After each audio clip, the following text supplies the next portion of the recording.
Hi everyone, in today's quick video I'm going to show you how to change your YouTube language and also YouTube location from the YouTube account.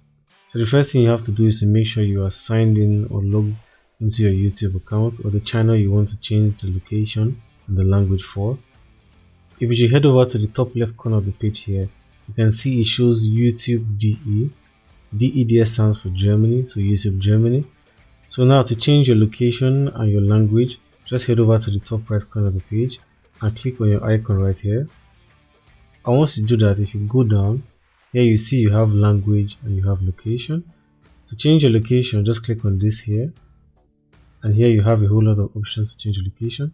If I should simply change this right now to New Zealand, for example,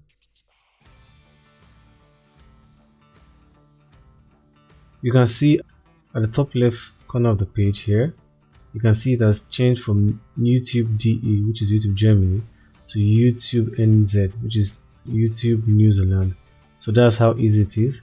Then to change your language, you just head over back to the top right corner of the page and click on your icon again.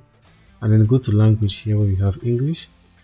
And you can simply change this maybe from English to, let me see, to French.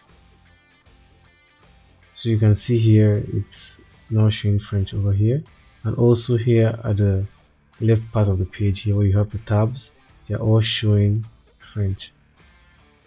Okay guys, that's how easy it is to change your language and your location on YouTube to best suit whatever thing you want to do on your YouTube account or your YouTube channel. I hope you guys found this video helpful. Please, if you found it helpful, give this video a like and don't forget to subscribe to my channel, as I post very useful tech and social media tutorials all the time. And I'll see you all on the next one. Have a great day.